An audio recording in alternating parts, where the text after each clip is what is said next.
जय गुरुदेव। और दोस्तों, मेरे चैनल सिद्ध सावर मंत्र में आपका एक बार फिर से हार्दिक स्वागत है। और देखिए, आज की वीडियो में जो टॉपिक होगा वो होगा कि अप्सरा साधना को हम कैसे करें, या योगिनी, यक्षिणी या फिर किन्नरी साधना को कैसे करें, क्या हमारा तरीका होना चाहिए।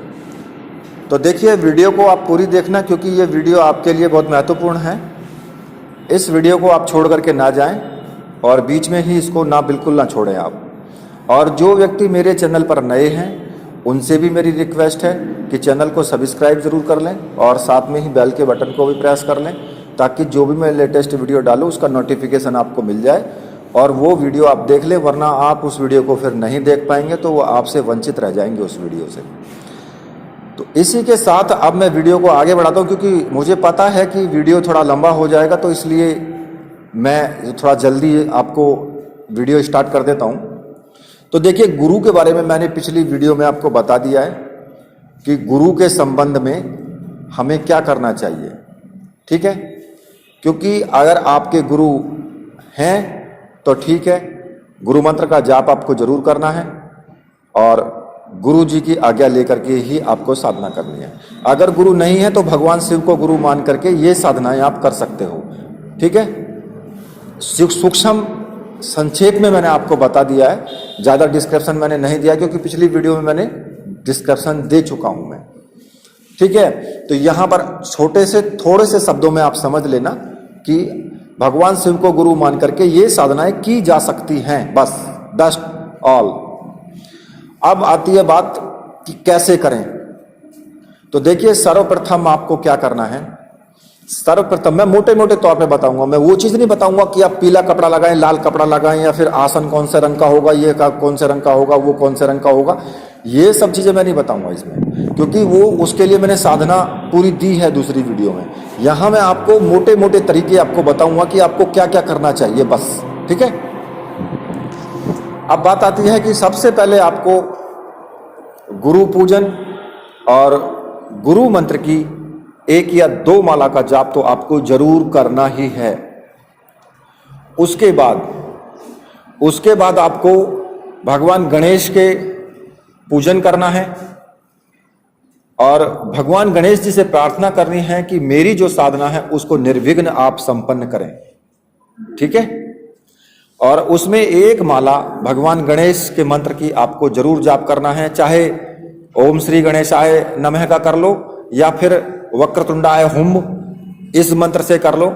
1 माला का जाप आप जरूर कर लें। अब उसके बाद क्या आता है, उसके बाद आपको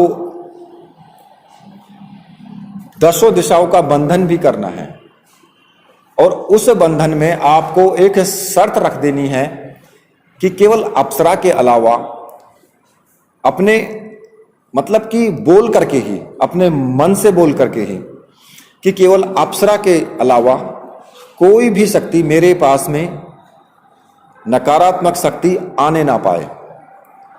इसलिए मैं ये 10 दिशाओं का बंधन कर रहा हूं। ये शब्द आपको जरूर बोल देना है।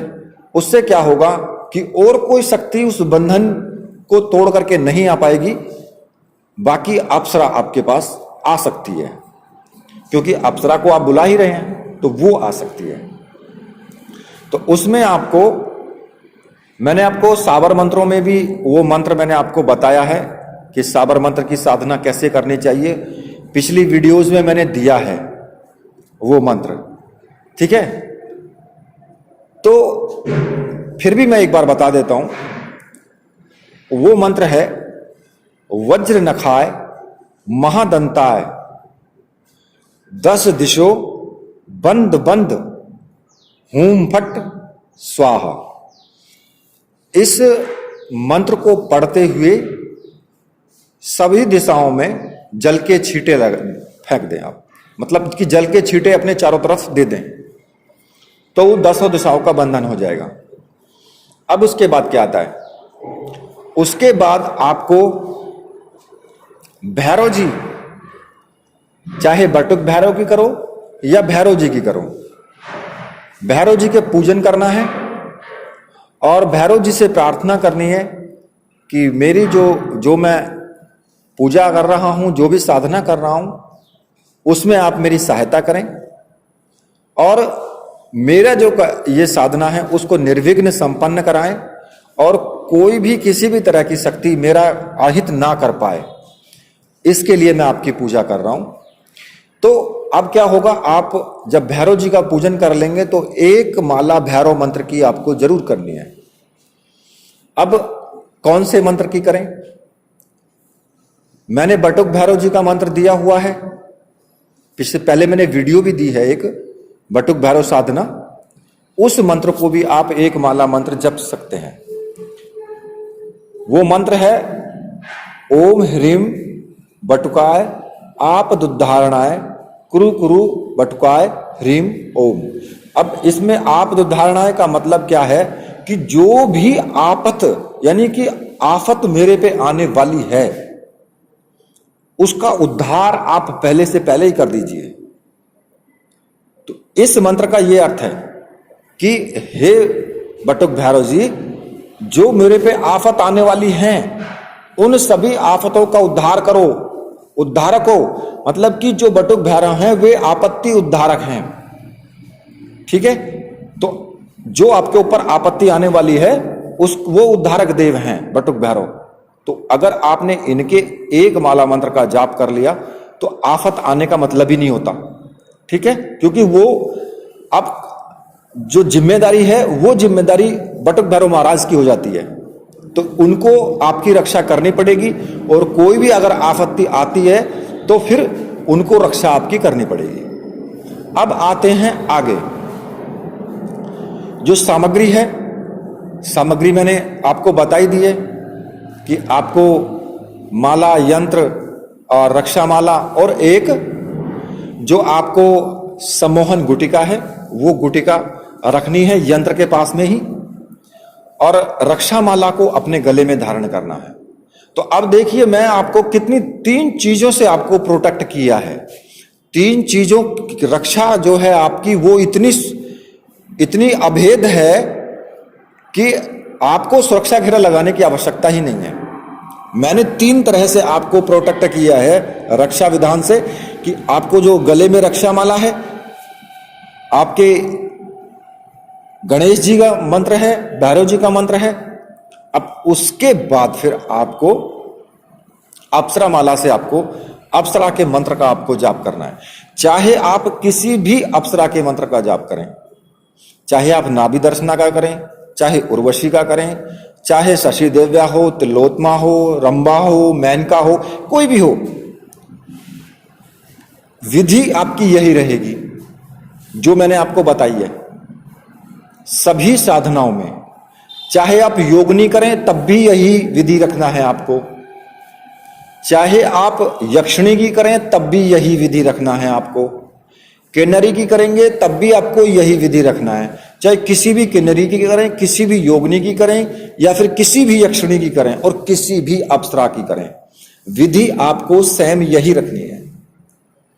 यह संपूर्ण विधि है जिसमें आप पूर्ण रूप से सुरक्षित भी रहेंगे और आपकी साधना भी पूर्ण होगी।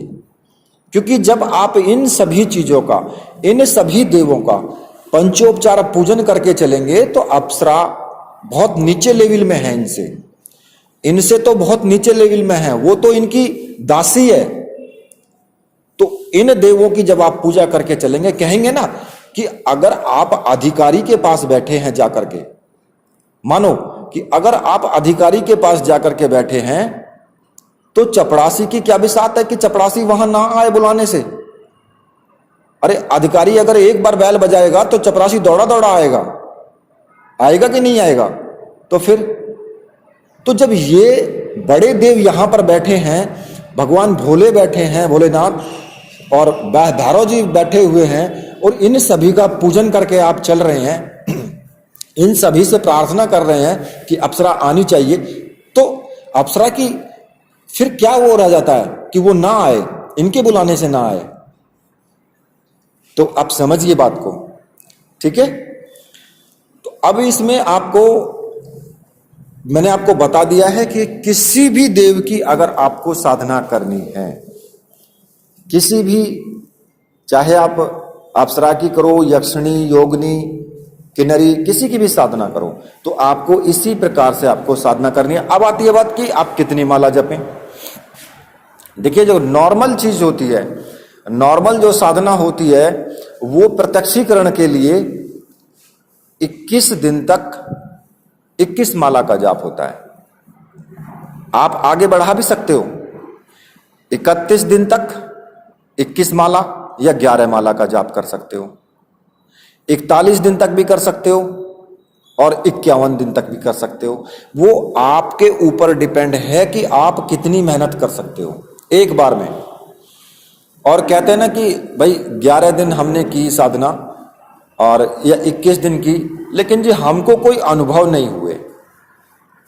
तो अब मैं आपसे कहना चाहता हूं कि कई बार ऐसा होता है कि हमको कई कई पुनरावृत्ति करनी पड़ जाती है, और अगर आप पहली बार में ही चाहते हैं तो फिर आप ये संकल्प लीजिए कि जब तक प्रत्यक्ष नहीं हो जाएगी तब तक मैं करूंगा। तो अब क्या होगा, वो कभी भी प्रत्यक्ष हो सकती है। फिर अब उसमें आपको 41 दिन भी लग सकते हैं, 51 दिन भी लग सकते हैं, महीना भी लग सकता है, या ऊपर 2 महीने भी लग सकते हैं, 3 महीने भी लग सकते हैं। कोई भी लिमिट नहीं है कि कब प्रत्यक्षीकरण हो जाए। तो अब अगर प्रत्यक्षीकरण के लिए आप करते हैं तो आपको ये तरीका अपनाना चाहिए। ऐसा बिल्कुल ना सोचें कि भाई 21 दिन में साधना पूर्ण हो जाएगी, मैं तो 21 दिन तक बस माला का जप जाप करूंगा और अप्सरा मेरे सामने प्रत्यक्ष होगी। तो ये समझ लेना आपकी भूल है। अब बात आती है दूसरी कि अगर आपको कोई भी कार्य करवाना है अपना, कि आप चाहते हैं कि बस मेरा ये कार्य हो जाए, मुझे प्रत्यक्षीकरण की आवश्यकता नहीं है, तो फिर उस स्थिति में आपको 11 दिन तक 11 माला का जाप पर्याप्त है। 11 दिन तक 11 माला का जाप कर लें, संकल्प लेकर के कि भाई मुझे मेरा ये काम है, ये काम मेरा संपूर्ण होना चाहिए, उसके लिए मैं ये आपका पूजा विधान कर रहा हूं, इसमें मुझे पूर्ण सफलता मिले। तो फिर आप इस तरीके से कर सकते हैं उसको। ठीक है। अब मैंने आपको ये भी बता दिया है कि किस तरीके से आपको पूजन करना है, किस किस का करना है, कैसे फिर आपको आगे मंत्र जाप करना है। और देखिए, ये भी मैं आपको बता देता हूं कि जो सामग्री आप लेते हैं वो 3 बार आप यूज कर सकते हैं। पहली बार जब आप साधना करते हैं तो वो 100% चैतन्य सामग्री होती है और वो अपना पूरा काम करती है।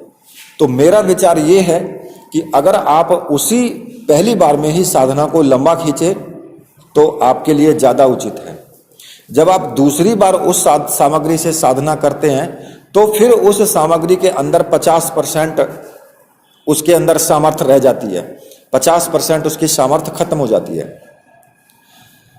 और जब आप तीसरी बार करते हैं तो उस सामग्री के अंदर केवल 25% की सामर्थ्य बचती है। ठीक है। तो इस तरीके से आप उस साधना के लिए आप 3 बार इस सामग्री का आप प्रयोग कर सकते हैं। अब बात आती है रक्षामाला की, तो रक्षामाला की कोई दिक्कत नहीं है, लेकिन माला और जो आपकी यंत्र है उनके अंदर, दोनों के अंदर सामर्थ्य फिर खत्म हो जाती है, तो वो फिर आपको जल प्रवाहित कर देना चाहिए और फिर नई सामग्री से ही आपको साधना आगे करनी है। ठीक है। तो अब कैसे कैसे अनुभव इसमें हो सकते हैं, उसके लिए मैं आगे अलग से वीडियो में आपको दूंगा कि अनुभवों के लिए कि भाई इन साधनाओं में आपको कैसे कैसे अनुभव आ सकते हैं। तो उसके लिए मैं अलग वीडियो दूंगा आपको। बशर्ते कि मैं अब इस वीडियो को यहीं पर समाप्त करता हूं, क्योंकि मैंने आपको पूरी विधि बता दी है, कैसे कैसे आपको कार्य करना है वो भी मैंने आपको बता दिया है, साधना का पूरा विधान मैंने आपको बता दिया है। पूछने की आवश्यकता नहीं पड़ेगी अगर आपने वीडियो पूरी देखी है तो इसी के साथ अब वीडियो को मैं यहीं पर समाप्त करता हूं। तो मेरे साथ बोलिए।